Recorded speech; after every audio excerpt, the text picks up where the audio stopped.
તો વડોદરાના બહુચર્ચિત રક્ષિત કાંડના આરોપી રક્ષિત ચોરસિયાને કોર્ટે જ્યુડિશિયલ કસ્ટડીમાં મોકલી આપ્યો છે। ચુસ્ત પોલીસ બંદોબસ્ત વચ્ચે રક્ષિતને કોર્ટમાં લઈ જવાયો હતો, જ્યાં પોલીસ વધુ રિમાન્ડની માંગ કરી શકતા કોર્ટે રક્ષિતને જ્યુડિશિયલ કસ્ટડીમાં મોકલવી આપવા હુકમ કર્યો છે। આ અગાઉ પણ પોલીસે 2 વાર રક્ષિતના રિમાન્ડ મેળવી પૂછપરછ હાથ ધરી હતી। પોલીસે રક્ષિત સામે સાપરાધ માનવ વધુનો ગુનો નોંધી તેની ધરપકડ કરી છે।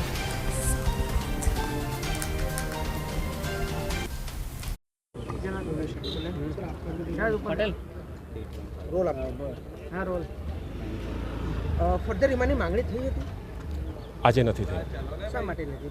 મુખ્ય કારણ એ ઇન્વેસ્ટિગેશન ઓફિસર જ કહી શકે। એ તો મારાથી એવું નહીં કહેવાય કે ફર્ધર રિમાન્ડ કેમ એ લોકો નથી માંગ્યા, પણ અગાઉ જે સૌથી પહેલાં એમને 1 દિવસના રિમાન્ડ આપ્યા હતા, ત્યાર પછી 2 દિવસના રિમાન્ડ આપ્યા, એટલે ટોટલ 3 દિવસના રિમાન્ડ આપ્યા છે। આજે રિમાન્ડ પૂરા થયા છે। ઇન્વેસ્ટિગેશન ઓફિસરે પ્રોડક્શન રિપોર્ટ સાથે એને નામદાર કોર્ટમાં રજૂ કર્યો છે અને નામદાર કોર્ટે એને જ્યુડિશિયલ કસ્ટડીમાં મોકલી આપ્યો છે। કોઈ મુખ્ય રજૂઆત હતી આજે કોઈ મુખ્ય રજૂઆત હવે શું થશે? હવે બેલનું પ્રોસિજર થશે।